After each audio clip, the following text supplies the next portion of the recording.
नमस्कार, मैं हूं मोहित चौधरी और आप सभी का स्वागत है इस बुलेटिन में। किसान परेड के दौरान हुई हिंसा को लेकर दिल्ली पुलिस ने कई किसान नेताओं पर एफआईआर दर्ज की है। इसमें 37 किसान नेताओं के नाम शामिल है। आपको बता दें कि धरने में शामिल लगभग सभी नेताओं के नाम इसमें शामिल किए गए हैं। समय पर बादली की एफआईआर नंबर 39 में नर्मदा बचाओ आंदोलन की मेधा पाटकर और स्वराज इंडिया के योगेंद्र यादव का नाम है। जमहूरी किसान सभा पंजाब के कुलवंत सिंह संधू, भारतीय किसान सभा डाकोड़ा के बूटा सिंह, कमलप्रीत सिंह पन्नू, किसान मजदूर संघर्ष समिति के सतनाम सिंह पन्नू, सुरजीत सिंह फूल, जोगिंदर सिंह, हरमीत सिंह कादियान, बलवीर सिंह राज्यपाल और साथ में सतनाम सिंह साहनी, डॉक्टर दर्शनपाल, भोग सिंह मानसा, बलविंदर सिंह ओलख, सतनाम सिंह भेरू, बूटा सिंह शादीपुर, बलदेव सिंह सिरसा, जगबीर सिंह टाडा, मुकेश चंद्र, सुखपाल सिंह डाफर, हरपाल सांगा, कृपाल सिंह नाटवाला, राकेश टिकैत, कविता ऋषिपाल और साथ में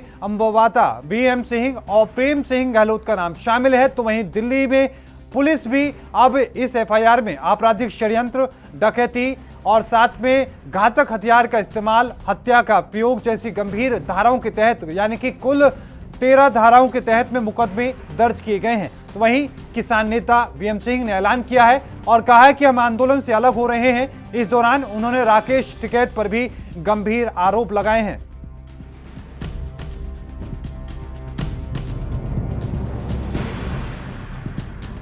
सिंगू बॉर्डर का लग गया है, लाल किले का लग गया है। लाल किले पे उस झंडे को फहराने के लिए आपके बाबा, मेरे बाबा, उनके पिता सबने बलिदान दिया है।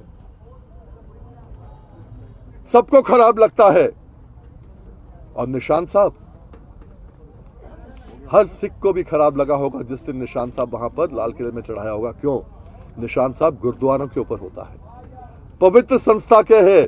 गुरुद्वारे से पवित्र संस्था सिखों के लिए नहीं होती। अच्छा होता अगर एसपीजीसी ने भी उसके ऊपर कोई कार्रवाई की होती।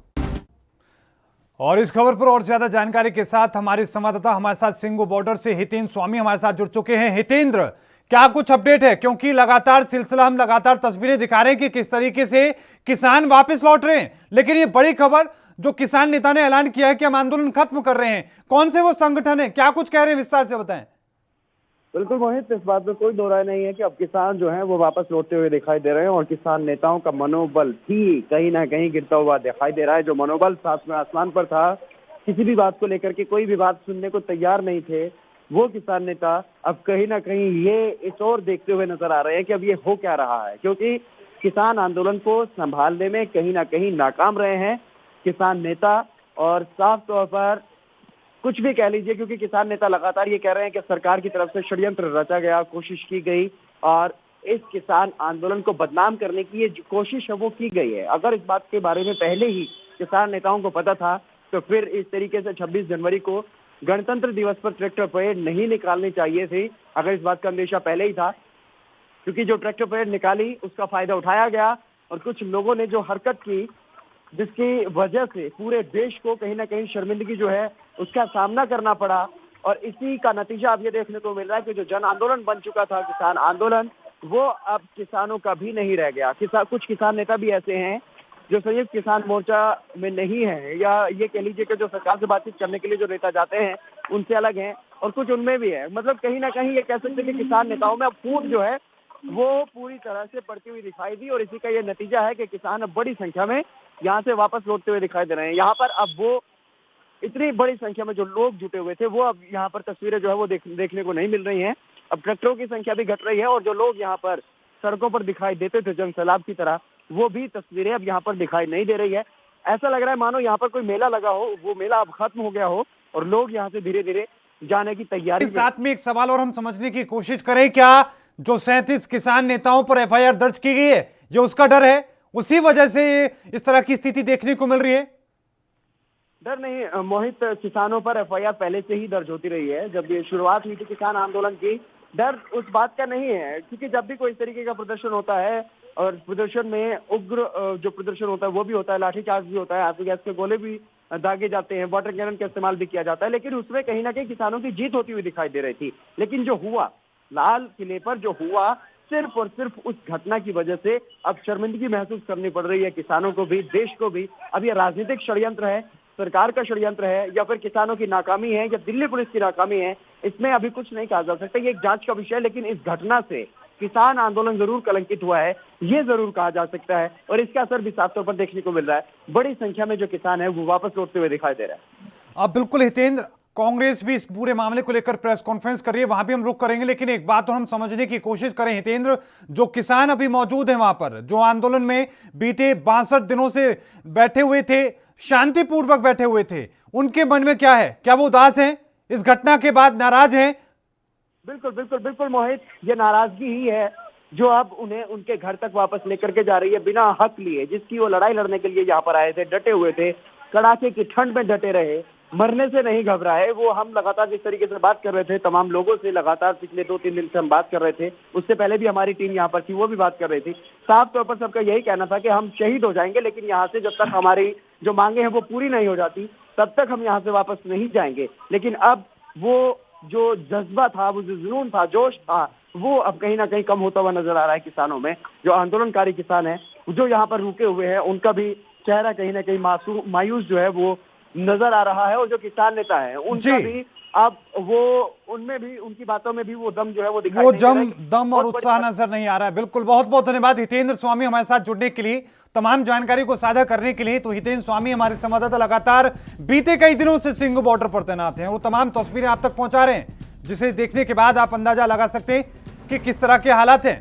लेकिन अब इन सब चीजों के बीच में सियासत तेज हो चुकी है। सियासत के बीच में कांग्रेस की प्रेस कॉन्फ्रेंस चल रही है। क्या कुछ कांग्रेस कह रही है इस पूरी घटना पर, आइए सुनते हैं। को डांटे वाली है।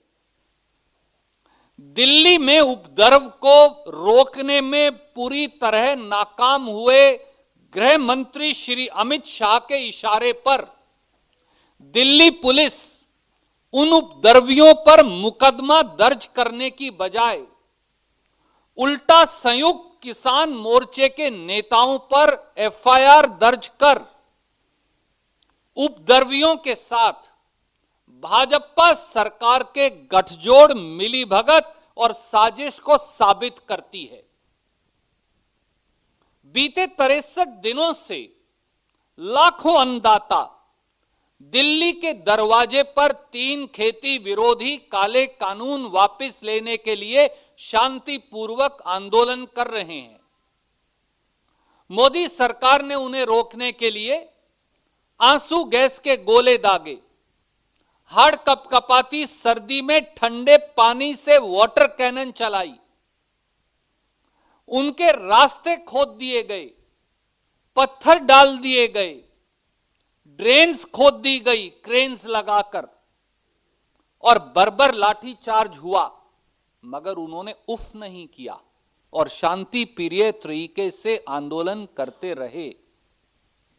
मगर मोदी सरकार जब उन्हें बलपूर्वक नहीं हटा पाई दोस्तों, तो उन्हें छल पूर्वक हटाने का षड्यंत्र करने लगी। मैं फिर दोहराता हूं, मोदी सरकार जब देश के लाखों किसानों को बलपूर्वक नहीं हटा पाई, तो छल पूर्वक हटाने का षड्यंत्र करने लगी। पहले प्रताड़ित करो और परास्त करो की नीति, जब लाठियां डंडे बरस रहे थे, तो पहले प्रताड़ित करो और परास्त करो की नीति, फिर मीटिंग पर मीटिंग पर मीटिंग कर थका दो और भगा दो की नीति, फिर किसानों में फूट डालो और आंदोलन तोड़ो की नीति, और अब अंतिम छल है अराजकता का आरोप लगा बदनाम करो और बाहर करो की नीति। यह है मोदी सरकार का असली षड्यंत्रकारी चेहरा। मैं फिर दोहराता हूं, पहले प्रताड़ित करो और परास्त करो, फिर मीटिंग पर मीटिंग थका दो और भगा दो, फिर किसानों में फूट डालो और आंदोलन तोड़ो, और अब आखिरी छल है हिंसा का आरोप लगा बदनाम करो और बाहर करो की नीति। साथियों, मैं आपके समक्ष 6-7 बिंदु रखना चाहता हूं देश के समक्ष। सवाल यह है कि जो किसान 63 दिनों से शांतिपूर्ण आंदोलन कर रहे थे, अचानक से ऐसा क्या हुआ कि वो बिफर गए? दूसरा बिंदु, अगर सरकार 10 दौर की बातचीत करने का ड्रामा करे, किसानों की समस्याओं के समाधान की बजाय व्यवधान करे और किसान आंदोलन को बदनाम करने पर जोर रखे, तो सरकार की साजिश क्या साफ नहीं? तीसरा बिंदु, सीधा सा सवाल यह है कि 30, 40, 50 ट्रैक्टर लेकर उपद्रवी लाल किले में कैसे घुस गए? चौथा बिंदु, यह किसकी असफलता है अमित शाह जी? इसका जिम्मेवार कौन है? पांचवां बिंदु, लाल किला तो हमारी आजादी का प्रतीक है। कांग्रेस के लाखों रणबांकुरों ने कुर्बानी दी और जेल काटी इसी तिरंगे के लिए। देश के किसान और गरीब के लिए लाल किला और तिरंगा सर्वमान्य है। तो 500-700 हिंसक तत्व लाल किले में कैसे घुस सकते हैं?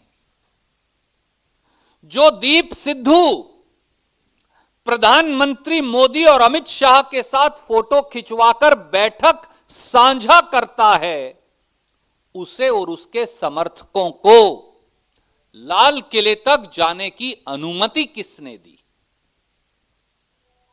अगला बिंदु, चाहे परिस्थिति कोई भी हो, मोदी सरकार को यह तो बताना पड़ेगा कि इतनी आसानी से कोई भी हिंसक समूह लाल किला जो हमारे प्रजातंत्र का सिंबल है, वहां तक पहुंचा कैसे? लाल किले की प्राचीर पर चढ़कर झंडा कैसे लगा सकता है? क्या यह साफ नहीं दिखा कि पुलिस कुर्सियों पर बैठकर तमाशा देख रही थी और टेलीविजन कैमरों का मुंह लाल किले की प्राचीर की तरफ मुड़वा रखा था? क्या यह सच्चाई नहीं? अगला बिंदु, किसानों के मुताबिक कल तक 178 किसान इस आंदोलन में दम तोड़ गए। किसानों को हिंसा ही करनी होती तो लाखों किसान 63 दिन से हाड़ कंपकपाती सर्दी में दिल्ली की सीमा पर शांतिप्रिय तरीके से सत्याग्रह कर न्याय की गुहार क्यों लगा रहे हैं? ये तो पहले दिन हो सकता था। अगला बिंदु, कल से सारे न्यूज चैनलों ने किसान नेताओं और दूसरे लोगों से तो बहुत सारे सवाल पूछे, पर क्या किसी ने गृह मंत्री अमित शाह से इन घटनाओं की जिम्मेदारी लेने के लिए भी कहा? मुझे मालूम है सर, आपने कहा, मैं मेजॉरिटी की बात कर रहा हूं। अगला बिंदु, क्या हिंसा का वातावरण बना यह सब किसान आंदोलन को बदनाम करने की मोदी सरकार की साजिश नहीं? क्या यह दिल्ली दंगों? तो एफआईआर दर्ज हो चुकी है, लेकिन एफआईआर के बाद में सियासत तेज हो चुकी है। अब कांग्रेस ने आरोप लगाए हैं, साथ में गृह मंत्री अमित शाह से सवाल भी पूछा है। बीजेपी इसका क्या जवाब देगी, सब लोग जानना चाहते हैं, सभी की नजरें भी इस बात पर हैं। लेकिन इस बीच रुकेंगे एक छोटे से ब्रेक के लिए, क्योंकि ब्रेक के बाद भी खबरों का सिलसिला लगातार जारी है।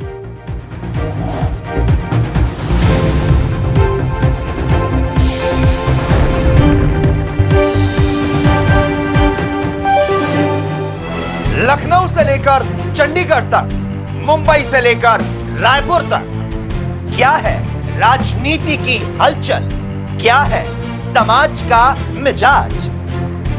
राजधानी लाइव, हमारी नजर, आपका फैसला, हर रोज सुबह 8 बजे सिर्फ ANP न्यूज पर।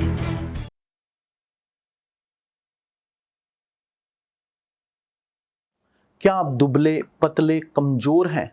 आपकी सेहत नहीं बनती, भूख कम लगती है, वजन नहीं बढ़ता? दरअसल मेन बात खाना पीना खाना नहीं है, मेन बात है खाया पिया पूरी तरह से शरीर पर लगना।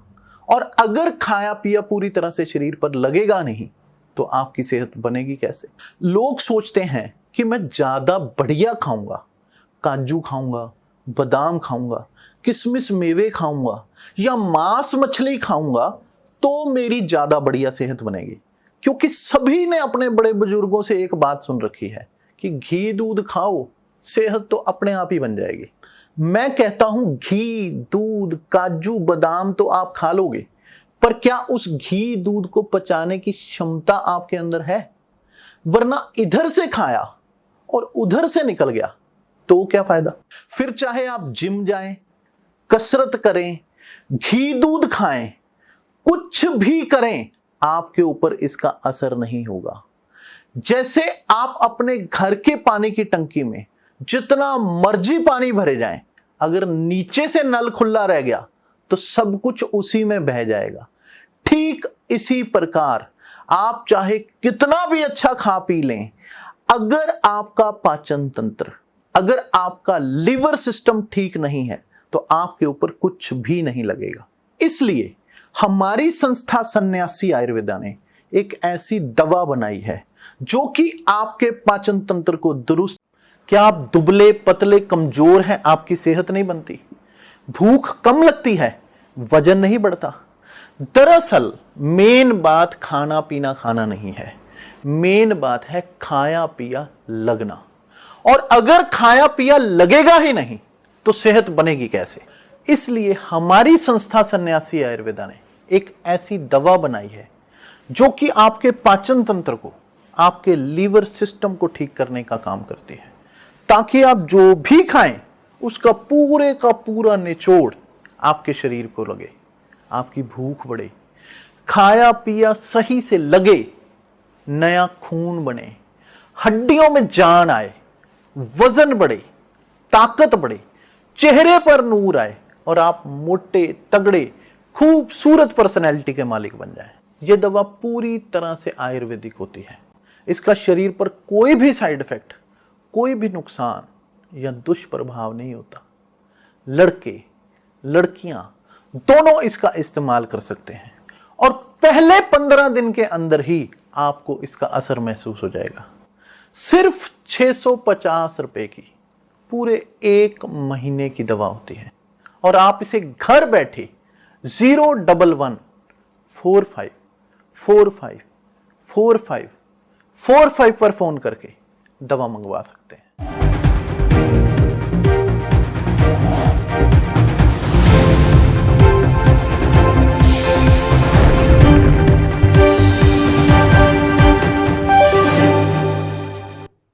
ब्रेक के बाद एक बार फिर से आप सभी का स्वागत है। रुक करते हैं बाकी खबरों का। हरियाणा पंजाब की सीमा पर स्थित शंभू बॉर्डर पर किसानों का भारी जमावड़ा देखने को मिल रहा है। आपको बता दें कि जमावड़ा उन किसानों का है जो दिल्ली से वापस पंजाब लौट रहे हैं। अंबाला के शंभू बॉर्डर पर मौजूदा स्थिति को देखकर यह कहना गलत नहीं होगा कि जिस रफ्तार से 26 जनवरी से पहले किसान दिल्ली रवाना हो रहे थे, उसी रफ्तार से अब किसान वापस लौट रहे हैं। दिल्ली अमृतसर नेशनल हाईवे पर आज दिल्ली से पंजाब वापस लौट रहे हैं। आपको बताएं कि वापस लौट रहे ट्रैक्टर ट्रॉलियां सहित किसान संगठनों के झंडे लगे हैं।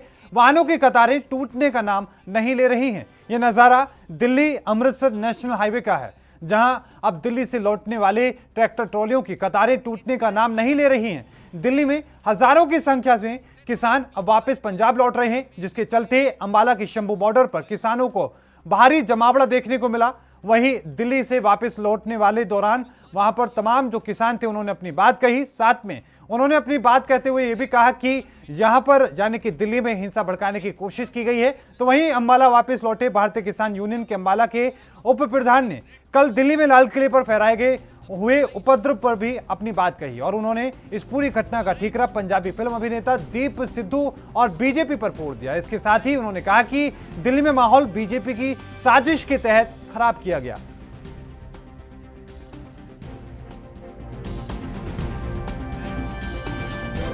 तो कल का जो किसान आंदोलन था हमारा, आज इसको लगभग 2 महीने हो चुके हैं। बहुत ही शांतिपूर्ण तरीके से चल रहा था। हमारे जो किसान जथेबंदियां हैं और स्पेशली गुरनाम सिंह चुड़ोनिया जो हरियाणा के प्रदेशाध्यक्ष हैं, बार बार स्टेज से यही घोषणा करते रहे। ये कल मार्च शुरू होने से पहले भी 5 मिनट पहले उसने जो भाषण दिया उसमें यही था कि जो दिल्ली पुलिस ने जो रोड मैप दिया है उसी पे चलना है, इसके बाहर नहीं जाना है, तो बिल्कुल शांति बनाकर रखना है। और उसी के तहत किसान इन्होंने जो काम किया जो काम था वही किया। लेकिन जो लाल किले की घटना है ये बीजेपी सरकार के द्वारा समर्थित है, ये उसी ने इस घटना को जान। कल ये हुआ था, जो रास्ता रूट हमको दिया था ना किसानों को, उस रोड पे जा रहे थे हम, सीधे पुलिस ने बैरिकेड आगे लगा के लाल किले की तरफ किसानों को मोड़ दिया। उस सड़क पे सीधे किसान पड़ गए, कुछ किसान वहाँ पे सीधे लाल किले पे पहुँच गए। ये हुआ है। माना जाए कि दिल्ली पुलिस और सरकार की साजिश थी। साजिश। यहाँ ट्रैफिक का जाम ना लगे, जो दिल्ली से आने वाले किसान हैं वो सुख शांति से ठीक ठाक अपना पंजाब में जाएं। सर कितने लोग तैनात आज किए गए हैं यहाँ पर? यहाँ बहुत लोग तैनात किए हुए हैं ताकि यहाँ पे कोई जाम ना लगे और किसान आए हैं दिल्ली से आराम से सुख शांति से अपना पंजाब वापस जाएं। और इस खबर पर और ज्यादा जानकारी के साथ अंकुर हमारे संवाददाता हमारे साथ अंबाला से जुड़ चुके हैं। अंकुर, क्या स्थिति है? क्या अभी भी लगातार जो सिलसिला हम तस्वीरों में दिखा रहे हैं वही है? क्या अभी भी किसान वापस लौट रहे हैं पंजाब के लिए? जी बिल्कुल, जिस रफ्तार से किसान 26 जनवरी से पहले दिल्ली गए थे, अब उसी रफ्तार से किसान वापस पंजाब लौट रहे हैं। क्योंकि अभी भी हम यहाँ दिल्ली अमृतसर नेशनल हाईवे पर इस समय खड़े हैं। यहाँ दिल्ली से लौटने वाले ट्रैक्टरों की जो ट्रालियों की कतारें हैं वो भी टूटने का नाम नहीं ले रही हैं। अगर हम बात करें, दिल्ली से हजारों की संख्या में किसान अब वापिस पंजाब लौट रहे हैं और जिसके चलते अंबाला के शंभू बॉर्डर पर किसानों का भारी जमावड़ा भी देखने को यहाँ पर मिल रहा है। वहीं दिल्ली से जब वापिस पंजाब लौटने वाले किसानों में सिर्फ ट्रैक्टर ट्रालियां ही नहीं बल्कि यहाँ पर निजी गाड़ियां और 2 पहिया वाहन भी हमें देखने को मिल रहे हैं। जब यहाँ पर कुछ हम कह सकते हैं तो यहाँ नेता है, जब हमारी उनसे भी बात हुई है कि जो कल वहां पे उपद्रवियों ने दिल्ली का माहौल खराब किया, उस बारे में आप क्या कहना चाहते हैं? तो भारतीय किसान यूनियन के जो अंबाला के उप प्रधान हैं उन्होंने भी यही बात कही है कि कल दिल्ली में लाल किले पर जो है उपद्रव का ठीकरा उन्होंने पंजाबी फिल्म अभिनेता दीप सिद्धू और बीजेपी पर फोड़ा है। इसके साथ ही उन्होंने यह भी कहा है कि दिल्ली में माहौल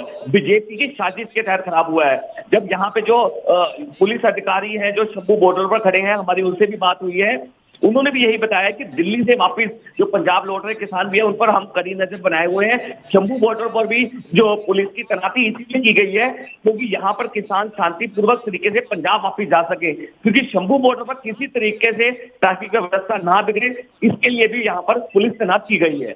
लेकिन अंकुर, एक बात समझने की कोशिश करें, क्योंकि आपने वहां पर मौजूद किसानों से बातचीत की जो वापस लौट रहे पंजाब के लिए, क्या कुछ उन्होंने कहा? उनकी आंखों में क्या दर्द है, गम है इस बात का कि जिस कानून को रद्द कराने के लिए वो आए थे, इतने दिनों तक संघर्ष किया, वो वापस नहीं करा पाए, वो रद्द नहीं करा पाए और उन्हें खुद वापस जाना पड़ रहा है? क्या कुछ उन्होंने कहा?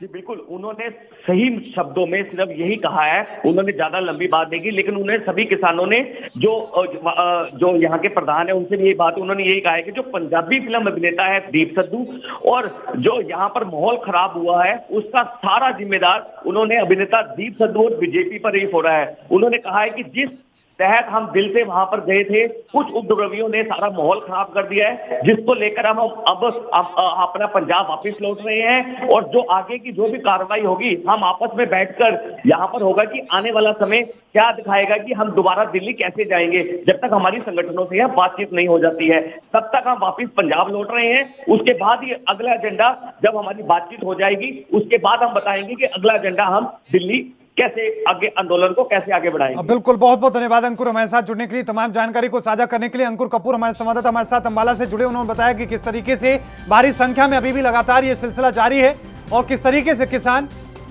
नम आंखों से और मन में उदासी लिए वापस लौट रहे हैं पंजाब, क्योंकि वो जिस कानून को रद्द कराने के लिए दिल्ली गए थे वहां पर उस कानून को रद्द नहीं करा पाए और वापस लौट रहे हैं, क्योंकि बीते रोज की जो तस्वीरें हैं उसके बाद किसानों में, उनके मन में खासा उदासी है, नाराजगी है और दुख है इस बात का कि देश की लाल किले पर किस तरीके से देश के आन बान शान के साथ खिलवाड़ करने की कोशिश की गई। तो आपको बता दें कि भारी संख्या में लगातार जो किसान हैं वो वापस लौट रहे हैं। अंबाला की तस्वीरें हम आप तक पहुंचा रहे हैं, जहां पर भारी संख्या में किसान अपने ट्रैक्टरों पर सवार होकर वापस पहुंच रहे हैं और वो पंजाब का रुख कर रहे हैं। इससे पहले आपने तस्वीरें देखी होंगी दिल्ली की तरफ कूच करते किसानों की, लेकिन अब ये तस्वीरें वापस लौटते किसानों की हैं और साथ में इन तस्वीरों के साथ में गम है, उदासी है किसानों के चेहरे पर, और साथ में वो सवाल है कि आखिरकार उनकी जो मांगे थी क्या वो जायज नहीं थी? क्या उन मांगों को सरकार रद्द नहीं कर सकती थी? क्या उनको पूरा नहीं कर सकती थी? क्या उन कानूनों को रद्द नहीं कर सकती थी? लेकिन कल की स्थिति के बाद में अब वो वापस लौट आए हैं, और यह हालत सिर्फ एक जगह की नहीं है बल्कि हर जगहों पर, पंजाब हो, उत्तर प्रदेश हो, मध्य प्रदेश हो, तमाम जगहों की जो तस्वीरें हैं लगभग ऐसी ही हैं, क्योंकि दिल्ली में जो किसान पहुंचे थे अब धीरे धीरे वो वापस लौट रहे हैं। अभी रुकेंगे एक और छोटे से ब्रेक के लिए। ब्रेक के उस पार भी लगातार खबरों का सिलसिला जारी है।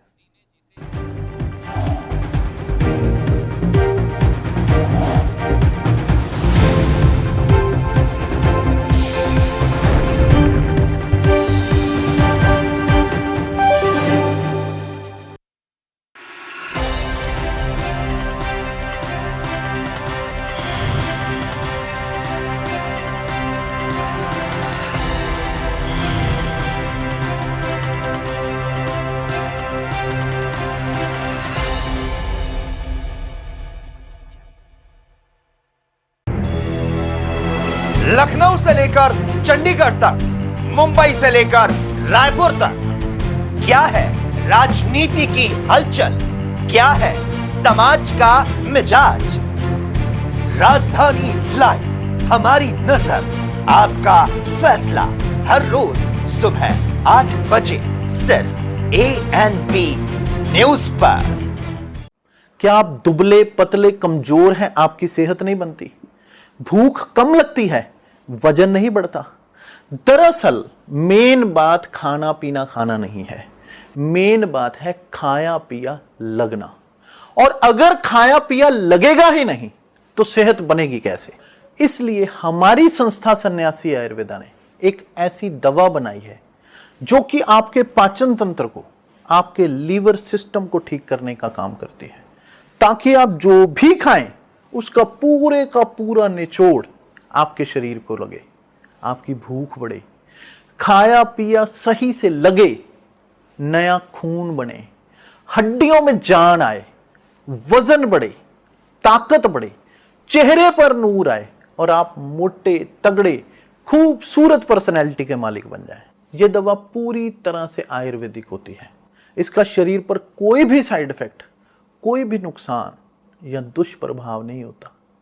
लड़के लड़कियां दोनों इसका इस्तेमाल कर सकते हैं और पहले 15 दिन के अंदर ही आपको इसका असर महसूस हो जाएगा। सिर्फ 650 रुपए की पूरे 1 महीने की दवा होती है और आप इसे घर बैठे 01145454545 पर फोन करके दवा मंगवा सकते हैं।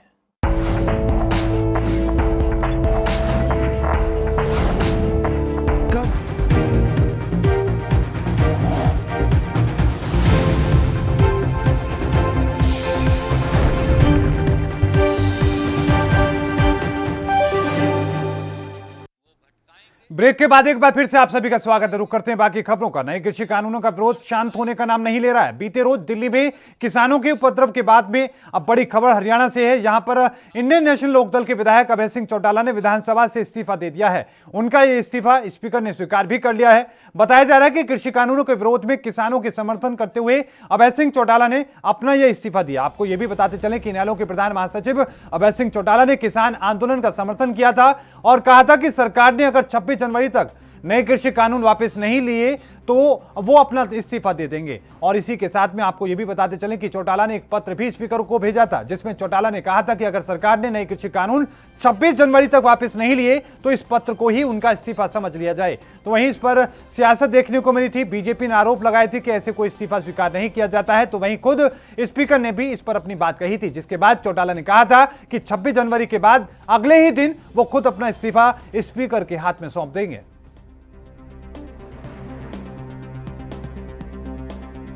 नेता अभय सिंह चौटाला ने विधायक पद से इस्तीफा सौंप दिया है। स्पीकर हैं इस समय हरियाणा के ज्ञानचंद गुप्ता, उनसे बातचीत करते हैं। सर, इस्तीफा उन्होंने आपको सौंपा है, आपने इस्तीफा मंजूर कर लिया? बिल्कुल। देखिए, स्वयं श्री अभय सिंह चौटाला जी ने व्यक्तिगत रूप से उपस्थित होकर के ऐलनाबाद क्षेत्र से अपना त्यागपत्र दिया है, जिसे मैंने स्वीकार कर लिया है। पहले भी, इससे पहले 2 बार दिया गया था, उसमें टेक्निकल इशू था, उसमें शर्त रखी थी। क्या इस्तीफे में भी इस तरह का कोई जिक्र है या बगैर कोई शर्त के ये इस्तीफा दिया गया इस बार? नहीं, मैं समझता हूं कि जो टेक्निकली ये इस्तीफा जो उन्होंने लिख करके दिया है बिल्कुल सही है और इसीलिए हमने उसको स्वीकार कर लिया। आज यानी 27 जनवरी से वो विधायक नहीं है, ये कहा जा सकता है? निश्चित तौर पर जब उन्होंने स्वयं त्यागपत्र दे दिया है और उनका रेजिग्नेशन एक्सेप्ट हो चुका है तो निश्चित तौर पर वो आज से विधायक नहीं है और इसका नोटिफिकेशन 1-2 दिन के अंदर निकल जाएगा। नोटिफिकेशन के बाद आगे की प्रक्रिया शुरू होगी। शुक्रिया। तो ये थे विधानसभा अध्यक्ष ज्ञानचंद गुप्ता, जिन्होंने कहा है कि अभय सिंह चौटाला ने उनको इस्तीफा सौंप दिया और उन्होंने मंजूर भी कर लिया है। आज से यानी 27 जनवरी से अब वो विधायक नहीं रहेंगे। इसका जल्द ही नोटिफिकेशन भी जारी कर दिया जाएगा। कैमरामैन करमवीर वालिया के साथ ANB न्यूज के लिए अभिषेक तक्षक, चंडीगढ़। गणतंत्र दिवस जो है वो हमारे लिए एक बहुत बड़ा पर्व है और बहुत सारे लोगों के दिमाग में ये थी, बहुत सारे साथियों की सोच ये थी कि 26 जनवरी तक हो सकता है कोई प्रधानमंत्री जी के समझ में आ जाए और ये कानून काले जो बनाए गए वापिस हो जाए। तो मैंने कहा भी आप मुझे एक तरफ तो कहते हो कि आप इस्तीफा दो और दूसरी तरफ आप ये कहते हो कि हमें कुछ दिन देखना चाहिए, तो देखने की तारीख तय कर देता हूँ। आज 26 जनवरी तक अगर वापस हो गया तो ठीक है, नहीं होगा तो 27 को जा करके स्पीकर को इस्तीफा सौंप दूंगा। मैंने 2 दफ़ा इस्तीफे स्पीकर को पहले भेजे, लेकिन स्पीकर साहब ने क्यों नहीं मेरे इस्तीफे को उस वक्त ये कहा फ़ोन करके मुझे, या आपको नहीं बताया कि भी उनका इस्तीफा मेरे पास आ, अगर मैं इस इस्तीफे को वो नहीं 26 तक उनकी जो उन्होंने इसमें कंडीशन लगाई वो नहीं पूरी होगी तो मैं इस्तीफा मंजूर कर लूँगा। उन्होंने मुझे कहा कि आप फिजिकली आकर के अपना इस्तीफा दो, इसलिए आज मैं स्पेशल अपना इस्तीफा उनको सौंपने के लिए आया था और मैं उनका आभारी हूँ कि उन्होंने मेरा इस्तीफा मंजूर किया। तो और इस खबर पर ज्यादा जानकारी के साथ अभिषेक तक्षक हमारे संवाददाता हमारे साथ चंडीगढ़ से जुड़ चुके हैं। अभिषेक, बहुत बड़ा फैसला लिया गया इनेलो के द्वारा, खुद उन्होंने अभय सिंह चौटाला ने इस्तीफा अब स्पीकर को सौंप दिया, क्या कुछ अपडेट है, क्यों आखिरकार उन्होंने इस्तीफा सौंपा, विस्तार से बताएं। जी बिल्कुल, देखिए अभय सिंह चौटाला ने जैसा कि पहले कहा था कि वो 22 तारीख को खुद आकर ट्रैक्टर पर विधानसभा स्पीकर को अपना विधायक पद से इस्तीफा देंगे और उससे पहले भी उन्होंने 2 बार इस्तीफा भेजा था, जिसमें शर्त का जो जिक्र किया गया था जो स्पीकर है ज्ञानचंद गुप्ता, तो उनका अब इस बार वो खुद वहां पर विधानसभा आए और उन्होंने इस्तीफा सौंपा और इस्तीफे में उन्होंने इस बात का जिक्र किया कि पहले भी आपको 2 बार हम इस्तीफा दिया गया, किसानों के साथ जो 26 तारीख तक कोई भी निर्णय नहीं लिया गया है सरकार की ओर से, तो इस पर मैं इस्तीफा आपको 2 बार भेजा गया था, लेकिन अब मैं खुद आकर इस्तीफा आपको सौंपता हूं तो मेरा इसको इस्तीफा माना जाए। और विधानसभा स्पीकर ने भी उस इस्तीफे पर मोहर लगा दी और इस्तीफा मान लिया गया। अब इस्तीफा देने के बाद उनका बयान आया कि किसानों के साथ जो जिस तरह की इस समय हो रहा है या सरकार उनकी अनदेखी कर रही है इन तीनों कृषि कानूनों को लेकर, उस पर कोई निर्णय नहीं लिया जा रहा, किसानों के साथ अन्याय जो हो रहा है उससे आहत होते हुए उन्होंने ये जो है कि अपने विधायक पद से इस्तीफा जो है दे दिया है। और अब प्रत्येक जो जहां पर हरियाणा के जो वो विधानसभा क्षेत्र है जहां पर 80 से 85% जो किसान हैं उन विधानसभा क्षेत्रों का दौरा करेंगे और वहां पर किसानों को जागरूक करेंगे कि इन तीनों कृषि कानूनों में आखिर कहां पर कमी है। जी बिल्कुल अभिषेक, एक बात और हम समझने की कोशिश करें, डिप्टी सीएम दुष्यंत चौटाला ने ऐलान किया कि जब भी किसानों पर कोई आपत्ति आएगी, परेशानी आएगी, वो इस्तीफा दे देंगे, लेकिन ये काम अभय चौटाला ने किया। कितना बड़ा संदेश जाएगा खासतौर पर हरियाणा की राजनीति को देखते हुए ये जो फैसला है, क्या इसके मायने देखे जाए? जी बिल्कुल, देखिए बहुत बड़ा फैसला इसको कहा जा सकता है क्योंकि सबसे पहले जो विधायक हैं उन्होंने अपना विधायक पद से इस्तीफा दिया है और ये एक बड़ा जो इसको कदम कहा जा सकता है। राजनीतिक जो गलियारों में की बात करी जाए या राजनीतिक माहौल की जो बात करी, इसमें गर्म है पूरा माहौल इस इस्तीफे के साथ ही। अब ये भी राजनीतिक जानकारों का ये भी आंकलन है कि जो विधायक जो सरकार से अपना समर्थन वापस ले चुके थे और किसानों के हितैषी के होने का जो दावा कर रहे थे, उनके ऊपर अब इस समय बहुत बड़ा दबाव है क्योंकि उनसे ये सवाल किया जा सकता है कि अगर आप किसान हितैषी हैं तो आप अपने विधायक पद से इस्तीफा क्यों नहीं देते, क्योंकि अभय सिंह चौटाला ने जहां ऐलान किया था और इस्तीफा सौंप भी दिया और इस्तीफा उन्होंने दे भी दिया और दोबारा वो चुनाव के लिए जो उनकी बात की कि आप चुनाव लड़ेंगे या कोई पार्टी का अन्य चुनाव लड़ेगा, तो उस पर ये उनका ये साफ तौर पे कहना है कि वो वहां पर जनता से, जो इलाहाबाद की जो जनता है उससे रुख जानेंगे, उनसे बातचीत करेंगे, उसके बाद ये जो है फैसला करेंगे इस बारे में। अवैध चौटाला ने इस दौरान अपनी बात भी कही, साथ में उन्होंने जो मुकदमे दर्ज किए गए हैं कल की घटना के बाद उसको लेकर भी अपनी बात कही। क्या कुछ उन्होंने इस दौरान कहा? बिल्कुल, देखिए उन्होंने ये कहा कि जो मुकदमे दर्ज किए गए, लूटपाट जैसे मुकदमे किसानों के ऊपर दर्ज किए गए, ये बहुत ही गलत है। और जो उन्होंने ये कहा कि यूपी में जो है बीजेपी की सरकार है और उसी तरफ से सरकार की इसमें मिली भगत है। उन्होंने ही उपद्रवी और जो असामाजिक तत्व हैं उनको वहां पर भेजा, और जो ये सारा जो घटनाक्रम है इसमें सरकार पे उन्होंने जो आरोप लगाया कि सरकार इसमें इन्वॉल्व रही है, सरकार की शय पर ही इस तरह का जो ये दिल्ली में जो 26 जनवरी को जो हुआ उसमें सरकार की इन्वॉल्वमेंट है। और उन्होंने ये कहा कि जिस तरह की जो धाराएं तो जो किसानों के ऊपर दर्ज की वो बिल्कुल ही गलत है। उन्होंने दुष्टाला पे भी उन्होंने हमला बोलते हुए कहा कि उनको अब किसान वो देवीलाल की फोटो लगाते हैं और उन देवीलाल की फोटो हटा देनी चाहिए, और अगर वो नहीं हटाते तो वो देवीलाल के नाम पे बहुत बड़ा कलंक साबित होंगे। जी बहुत बहुत धन्यवाद अभिषेक, हमारे साथ जुड़ने के लिए, तमाम जानकारी को साझा करने के लिए। चंडीगढ़ से हमारे संवाददाता जुड़े, उन्होंने बताया कि किस तरीके से अवैध चौटाला ने ये बड़ा कदम उठाया है, लेकिन इसका क्या असर होगा ये देखना भी दिलचस्प होगा। रुक करते हैं अगली खबर का। पंजाब में मुख्यमंत्री कैप्टन अमरिंदर सिंह की फार्म योजना पर पलीता लगता हुआ नजर आ रहा है। पंजाब के पटियाला में डेयरी फार्म के किसानों ने प्रदर्शन किया है। यह प्रदर्शन म्युनिसिपल कॉर्पोरेशन के खिलाफ किया गया है। डेयरी फार्म किसानों ने आरोप लगाते हुए कहा कि यहां कोई सुविधा नहीं है, इसलिए हम अपनी भैंसों के साथ यहां नहीं आ सकते, क्योंकि यहां पर बड़े बड़े टावर हैं और यहां कोई सुविधा नहीं है। हम पटियाला से इतनी दूर नहीं आ सकते हैं। वहां मौजूद डेयरी फार्म के कृपाल सिंह ने कहा कि आज हमारे विरोध का कारण यह है कि कैप्टन सरकार ने एक डेयरी फार्म लाया है और नाभा रोड पर एक परियोजना स्थापित की है, लेकिन उस परियोजना को मंजूरी नहीं दी गई है क्योंकि डेयरी फार्म के लिए कोई सुविधा नहीं है। हम भैंसों के साथ पटियाला से इतनी दूर नहीं आ सकते हैं। एक ही समय में यहां बिजली टावर लगा दिए गए हैं जो किसी भी बड़ी दुर्घटना का कारण बन सकते हैं। ये जगह अभी हमारे नगर निगम के कब्जे में है। ये जगह डेयरी किसानों को दी जा रही है। नगर निगम ने 3,500 रुपए प्रति गज के दर से ये जगह मुहैया कराने की बात कही है, लेकिन हमें ये स्वीकार नहीं है।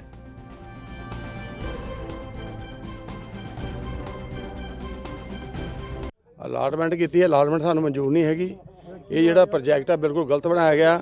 ਇਹ ਡੈਰੀ ਯੂਨੀਅਨ ਦੇ ਜਿੰਨੇ ਸਾਡੇ ਡੈਰੀ ਵਾਲੇ ਉਹਨਾਂ ਦੀ ਬਿਲਕੁਲ ਸਲਾਹ ਨਾਲ ਨਹੀਂ ਬਣਾਇਆ ਗਿਆ ਤੇ ਜੋ ਇੱਥੇ ਰੇਟ ਰੱਖਿਆ ਗਿਆ ਸਭ ਤੋਂ ਵੱਧ ਰੇਟ ਰੱਖਿਆ ਗਿਆ, ਜੋ ਸਾਡੇ ਡੈਰੀ ਯੂਨੀਅਨ ਕਿਸੇ ਨੂੰ ਮਨਜ਼ੂਰ ਨਹੀਂ ਹੈਗਾ। ਇਹਦਾ ਘੱਟ ਤੋਂ ਘੱਟ ਰੇਟ ਕੀਤਾ ਜਾਵੇ, ਜਿਹੜੀ ਸਾਡੀ ਡਿਮਾਂਡ ਹੈਗੀ ਆ। ਬਾਕੀ ਇਸ ਨੂੰ 4 ਏਰੀਏ ਦੇ ਵਿੱਚ ਜੋ ਵੀ 4 ਜ਼ੋਨ ਪਟਿਆਲੇ ਦੇ ਬਣਾਏ ਜਾਣ, ਉੱਥੇ ਏਰੀਆ ਮੁਤਾਬਕ ਸਾਰਾ ਸ਼ਿਫਟ ਕੀਤਾ ਜਾਵੇ।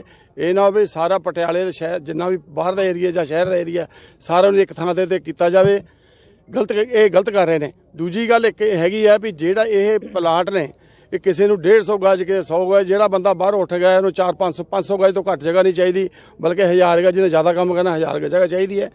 ਵੱਧ ਤੋਂ ਵੱਧ ਸਾਨੂੰ ਜਗ੍ਹਾ ਦਿੱਤੀ ਜਾਵੇ ਤੇ ਘੱਟ ਤੋਂ ਘੱਟ ਰੇਟ ਤੇ ਦਿੱਤੀ ਜਾਵੇ ਤੇ ਜ਼ੋਨਾਂ ਦੇ ਵਿੱਚ ਵੰਡਿਆ ਜਾਵੇ। ਇਹ नहीं एक जगह सारे थोप देते। और इस खबर पर और ज्यादा जानकारी के साथ अविनाश कंबोज हमारे संवाददाता हमारे साथ पटियाला से जुड़ चुके हैं।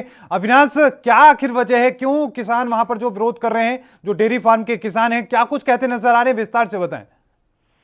जी, डेयरी फार्म के जो किसान है उनका कहना है पहले साफ तौर पे जो जगह अलाट की जा रही है वो बहुत ज्यादा महंगी है, 3500 रुपए प्रति गज, और वो शहर से बहुत ज्यादा दूर है, तो कैसे काम होगा। दूसरी तरफ वहां पर जो बिजली की तारें जा रही हैं वो बहुत खतरनाक है, कोई भी बड़ी दुर्घटना हो सकती है।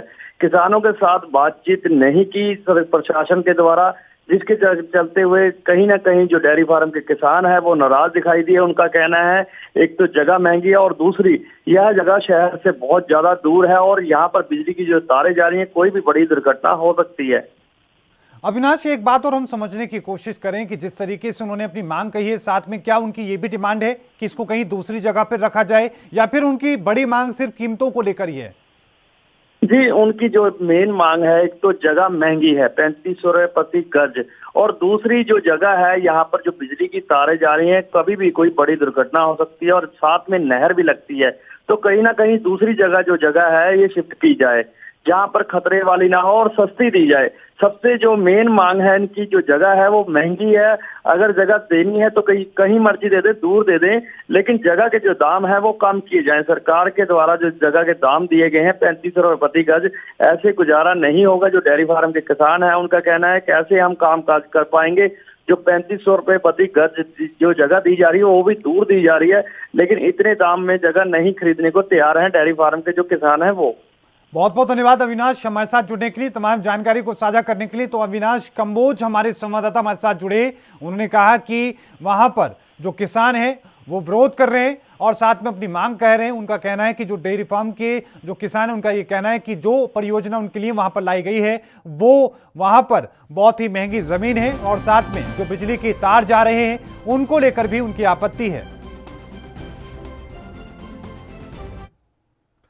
तो वहीं किसान आंदोलन को लेकर आज केंद्र सरकार ने बेहद अहम बैठक की, जिसके बाद केंद्र में केंद्रीय मंत्री प्रकाश जावड़ेकर ने प्रेस कॉन्फ्रेंस की। प्रेस कॉन्फ्रेंस के दौरान प्रकाश जावड़ेकर ने जानकारी दी कि बैठक में सूखे नारियल की एमएसपी में बढ़ोतरी के साथ किसानों के हित में अहम फैसले लिए गए हैं।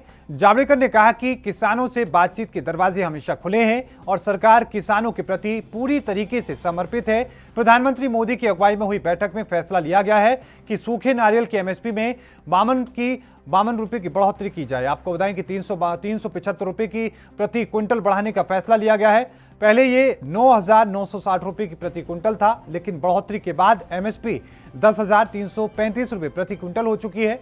प्रकाश जावड़ेकर ने बताया कि इस दाम को बढ़ाने के लिए स्वामीनाथन रिपोर्ट लागू की गई है। इसके साथ ही किसानों की 40 साल पुरानी मांग को पूरा कर दिया गया है। यह किसानों के हित में सबसे अहम फैसला है।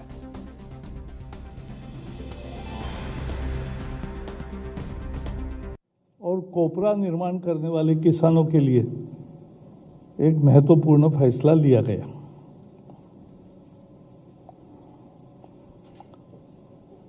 आज एमएसपी में बढ़ोतरी की गई। 375 रुपए से ज्यादा बढ़ोतरी करके अब जो मिलिंग कोपरा होता है, मिल में जाता है, वो 10,335 हो गया है।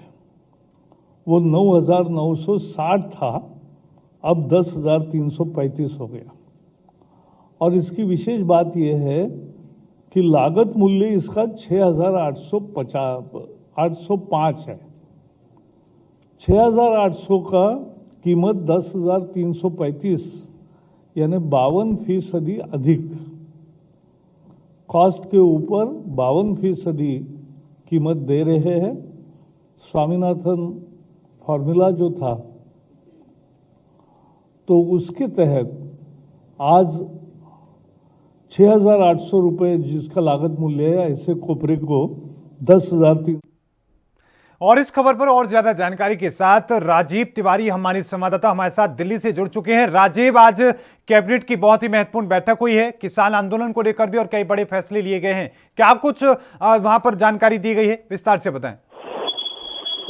जिस तरीके से बात करें प्रकाश जावड़ेकर की, तो उन्होंने जिस तरीके से प्रेस कॉन्फ्रेंस करके स्पष्ट कर दिया कि एमएसपी को लेकर जो विवाद है वो दूर हो जाएगा और कहीं ना कहीं जिस तरीके से आशंकाएं जो थी वो भी दूर हो जाएंगी। मगर जिस तरीके से कल जो देखने को मिला वो कहीं ना कहीं चौंकाने वाला विषय था, क्योंकि जिस तरीके से किसानों ने अपनी जो मांग के जो ट्रैक्टर रैली निकाली और उसके अंदर कहीं ना कहीं जो हुड़दंग किया वो कहीं ना कहीं बहुत बड़ी घटना है, क्योंकि 26 जनवरी के मद्देनजर रखते हुए जिस तरीके से सुरक्षा होती है वो सुरक्षा भी कहीं ना कहीं शर्मिले जैसा बिल्कुल टूट गई और कहीं ना कहीं दिल्ली पुलिस पर भी सवाल करेंगे कि ये जिस तरीके से सरकार जो प्रेस कॉन्फ्रेंस करके बता रही है कि जिस तरीके से एमएसपी को लेकर या फिर कृषि कानून को लेकर वो कहीं ना कहीं कैसे दूर होती नजर आएगी। मगर देखना होगा सरकार किस तरीके से कार्रवाई करती है। जी बिल्कुल, बहुत बहुत धन्यवाद राजीव हमारे साथ जुड़ने के लिए, तमाम जानकारी को साझा करने के लिए।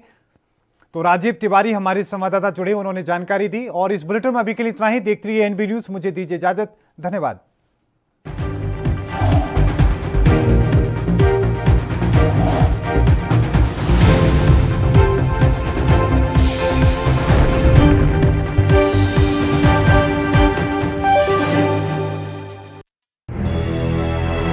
लखनऊ से लेकर चंडीगढ़ तक, मुंबई से लेकर रायपुर तक, क्या है राजनीति की हलचल, क्या है